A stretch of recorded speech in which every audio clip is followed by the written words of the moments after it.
What do you make of the deal being torn up?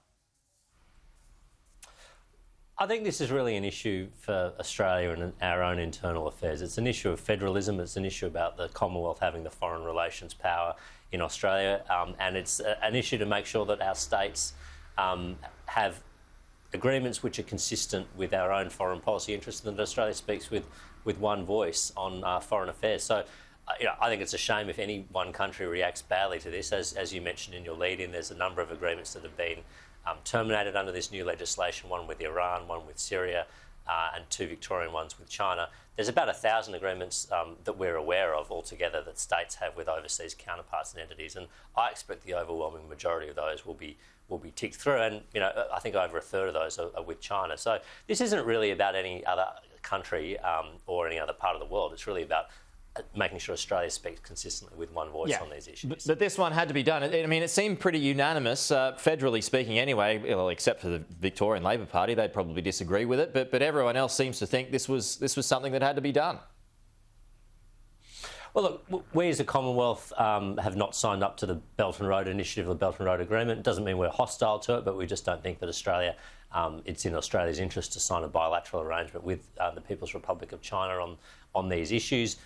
We're interested in China contributing to infrastructure development in the region, but because we've taken that view as the Commonwealth, well, it wouldn't be right for states to go off and cut side deals around us. No country would accept their own states signing up to agreements that their own national entity has not agreed to. Okay, well, you just heard from the embassy. They have bitten back, as I mentioned, saying it's provocative, no sincerity in improving China-Australian relations, and will bring further damage to bilateral relations. What do you make of their reply, and what kind of blowback are you expecting?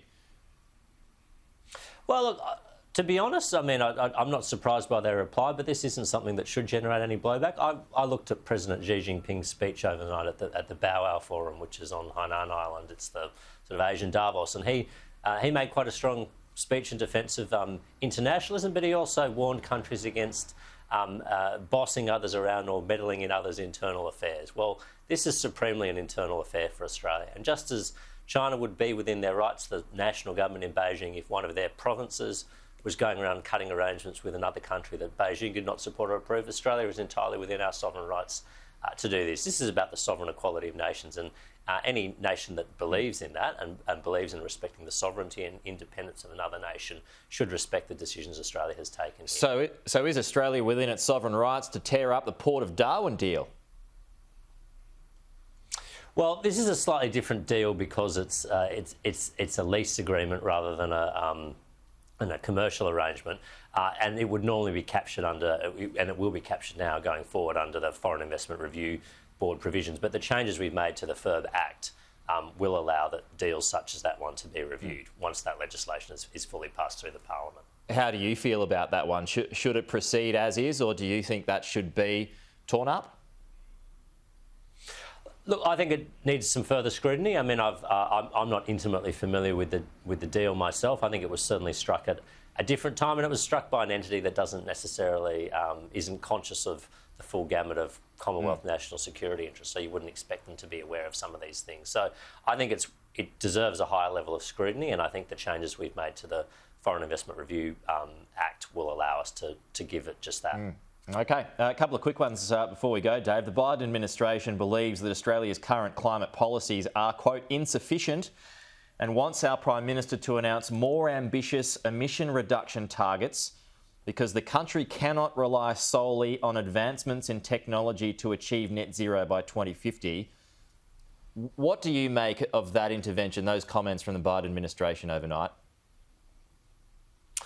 Well, look, I'd just say they're it's from a background briefing from an unnamed official within the Biden administration. Yep. I don't know who it is exactly, and I haven't read the full transcript of those remarks, but I do know that the Prime Minister has had a number of productive conversations with President Biden over this. I know that Angus Taylor has had a number of productive conversations with John Kerry, the US Special Climate Envoy, on this. And I know that Australia's actually got a good track record. I mean, if you're looking across the OECD, from 2005 to 2020 to this year, our emissions have actually gone down 19%. The United States have gone down 10%. Countries like Canada have gone down less than 1%. New Zealand less than 1%. So we are proud, I think, of our record of delivery here. And this is ultimately how we're going to get to a net zero world. It's not countries making commitments that they then fail to meet. It's countries actually delivering on those commitments. And I think Australia's got a good track record to sell there. Well, okay. Well, what about China and its pledge to go to net zero by 2060? I mean, are they getting a leave pass? I think they need to come to the table at Glasgow and before then to iterate exactly how they plan to do this. Their rhetorical commitment has been to peak by 2030 and to get to net zero by 2060. But I noticed in their last 5-year plan, their big economic document, they don't actually make any reference of interim targets or how they'll get there. Yeah. Well, just back on the US, it's unveiled, its big announcement later on tonight is going to be that it wants to cut its emissions reduction targets by 50% of 2005 levels by 2030. I mean, that's double what we're doing. Are we not doing enough? Well, look, firstly, I'd say I've seen that media report, and if that is indeed the case, I'd welcome that. I mean, the United States is the second largest emitter in the world.